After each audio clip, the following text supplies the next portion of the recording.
voulons célébrer la journée d'aujourd'hui matin avec notre enseignement sur la Pâque.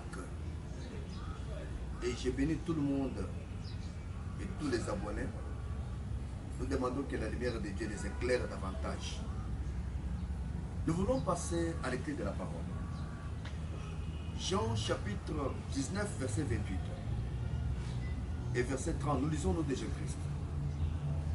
Après cela, Jésus, sachant que désormais tout était achevé, dit: pour que l'écriture soit accomplie, j'ai soif. Près de là se trouvait un vase rempli de vinaigre. On attacha donc une éponge imbibée de ce vinaigre au bout d'une branche du zorn. Et on l'approcha de la bouche de Jésus. Quand il goûtait le vinaigre, Jésus dit: tout est accompli. Il pencha la tête et rendit l'esprit. Que Dieu vous bénisse ce matin au nom de Jésus-Christ. Bien-aimés, premier jour nous avons parlé qu'est-ce que l'amour de Jésus nous a apporté. Deuxième jour nous avons parlé sur la croix. Nous avons parlé des différentes 7 bonnes paroles que Jésus lui-même, Fils de Dieu, a prononcées à la croix. Et aujourd'hui nous voulons continuer avec les 3 autres qui restent pour clôturer notre enseignement sur la Pâque. Bien-aimés dans le Seigneur, l'essence de la croix, c'est la décision personnelle de la personne de se charger d'abandonner le monde, les désirs de ce monde et s'attacher à Christ. Et avoir dans sa bouche que la parole de Dieu. Ce n'est pas de cette parole que Jésus lui-même à la croix a prononcé différentes paroles. Il ne pouvait pas mourir comme tout homme. La Bible dit, Jésus, regardant au pied de la croix, tout le monde était déjà parti. Et il avait soif. Attendez, il avait soif. Soif. Il va demander à boire à ses propres ennemis. Amen. Bien-aimé dans le Seigneur, tu as connu des moments avec tes frères et sœurs. Tu as connu des moments avec tes voisins. Tu as connu des moments difficiles au service des tiraillements, des querelles. Tu as été insulté à mort. On a critiqué, parlé mal de ta propre personne. Tu étais touché dans ton amour propre. Mais Jésus n'a pas regardé les flagellations, n'a pas regardé les humiliations. Jésus-Christ a pardonné. C'est pourquoi Jésus dit, j'ai soif. Il a demandé à boire à ses propres ennemis. Pour Satan, Jésus devait garder l'inimitié en lui. Mais selon le plan de Dieu, Christ, comme il était venu pour monter à la croix, mourir pour nous, il ne pouvait pas garder l'inimitié. Et pour briser cela, Jésus a demandé à boire. Et les soldats qui étaient au pied de la croix, ils vont prendre le vinaigre qu'on distribue aux militaires.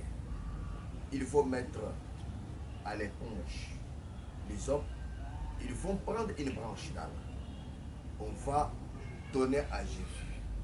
Jésus a touché, Jésus a léché cela. En léchant cela, la Bible dit, il a brisé les sentiments d'inimitié. C'était un miracle extraordinaire. Quand on brise les sentiments d'inimitié, l'homme dans sa vie ne peut jamais être bloqué. Ce qui bloque aujourd'hui les gens, c'est quoi? Les gens gardent des inimitiés entre eux. La haine d'abord. Et la haine là, c'est l'œuvre satanique qui bloque la vie de beaucoup de gens. Parce qu'il y a beaucoup de gens qui ont été blessés sur le plan dans ce monde. Blessés. Ils gardent quoi? Les blessés avec eux. Moi, je ne supporte pas tel. Je ne fais pas de tel. Ce sont des limites qui te gardent. Mais Jésus, sachant cela, il ne voulait pas garder cette inimitié.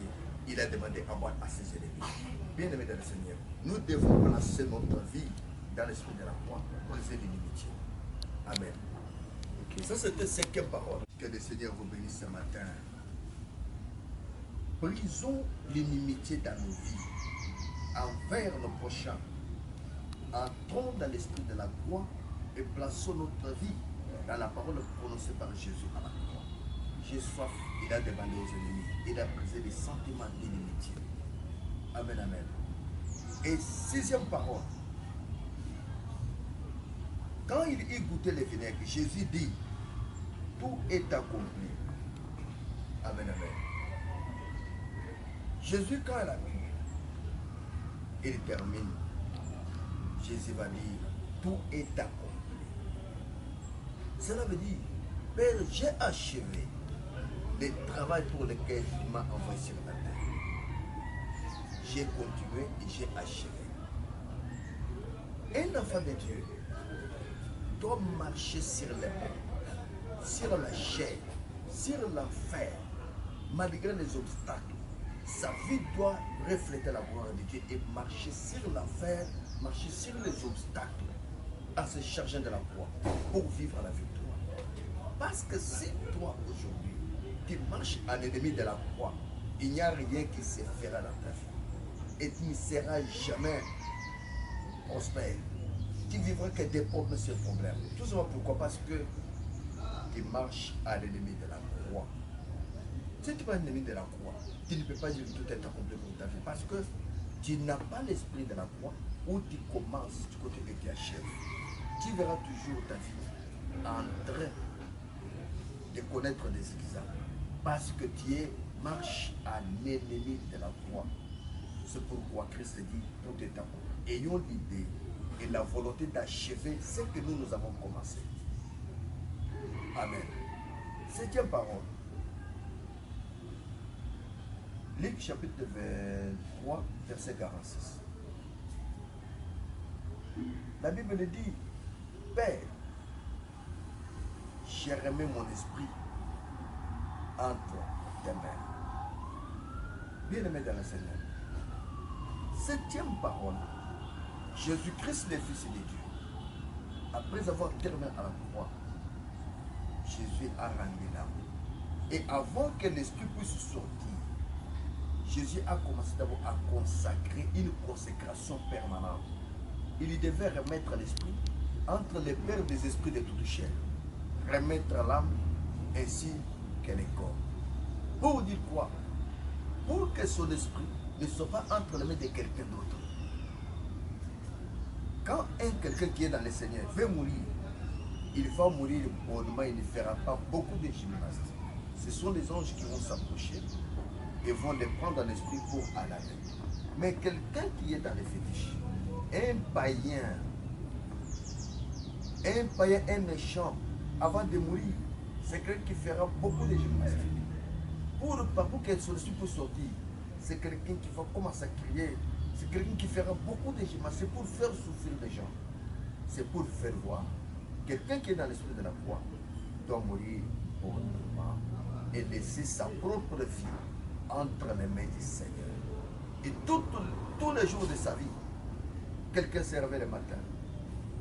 Et avant de sortir, il place sa propre vie entre les mains du Seigneur. Père, j'ai remis mon esprit, mon âme et mon corps, mon avoir et mon être. Père, protège-moi. Je suis avec ces grâces à toi. Je respire ces grâces à toi. Une fois que tu places, même dans n'importe quelle circonstance, Dieu te sauvera toujours. Parce que c'est Dieu, le Père de toute chair, qui garde ta propre vie. Et ta vie ne dépend jamais d'une personne. Et Satan ne peut jamais te marteler. Il peut créer des occasions pour te faire du mal. Mais aussi longtemps que ton esprit est entre les mains de l'Éternel, rien ne peut t'embrouiller les mains. Bien-aimé de le Seigneur. C'est pourquoi celui qui a racheté toutes les tribus, celui qui nous a ramenés pour vivre la gloire, Jésus, a prononcé différentes paroles. Différentes paroles pour vivre la prospérité en lien avec le Seigneur. Place ta propre vie là, entre les mains du Seigneur. Et dans la parole que Jésus lui-même a prononcée, tu dois pardonner. Même si on t'a blessé, même si on t'a fait du mal, on a laissé les plaies sur le cœur. Dieu va passer ces plaies-là. Tous les soucis vont disparaître. Et parce que le pardon, dans l'esprit de la croix, c'est la puissance qui libère l'homme et les charges. Et là aussi, tu dois aussi avoir l'idée que je suis sauvé et je le sais. Avoir l'assurance et surtout une foi ferme. Également avoir l'esprit de partage. Soutenir l'œuvre de l'Éternel. la bienfaisance, faire du bien aux gens, surmonter, faire beaucoup du bien, et ça puisse dépasser les mal que tu as déjà fait dans la vie. Et surtout assistance. Aider la bien-aimée, abandonner les mal, abandonner les péchés. Aider la bien-aimée, briser l'inimitié, pas garder la haine, rancune envers les gens. Parce qu'aujourd'hui, nous vivons des scandales. Nous vivons des caractères méconnaissables. Nous vivons des situations compliquées où les chrétiens ne se pardonnent pas, où plusieurs parlent des mal des autres. Les gens se critiquent, ils ne sont pas dans l'esprit de la croix. Et aujourd'hui, ils crient pas coupable. Ils n'ont pas préparé. Comment tu peux te charger de la croix? Sinon, tu gardes encore les pensées du monde. Et tu es dans la mondialité. Et lorsque les puissances du monde des ténèbres viendront pour orienter ta vie, tu n'auras jamais la victoire. Mais Dieu veut que tu puisses avoir la victoire. Changer ta vision. Entre l'esprit de la croix. Célèbre la croix avec Jésus et la résurrection. Tu verras la main dans ta vie. Le Dieu de la vie t'a racheté, t'a ramené dans sa présence pour que nous soyons dans la victoire. Que Dieu de la Bible puisse vous bénir, entrer dans vos maisons, dans vos vies. Tous les abonnés, tiens, qui vont écouter ce message, il va les éclairer, il va venir, il va vous protéger par l'amour de son Fils. C'était devant les caméras l'apôtre Jonathan Kassonga du ministère chrétien de perfectionnement spirituel. Nous avons voulu partager ce message ensemble pour que les dieux qui écoutent les cloches vous écoutent également. Et tu puisses aussi ouvrir les yeux et les oreilles pour écouter ce message attentivement. Et Dieu vous instruira, il vous protégera. Que Dieu vous bénisse. Amen.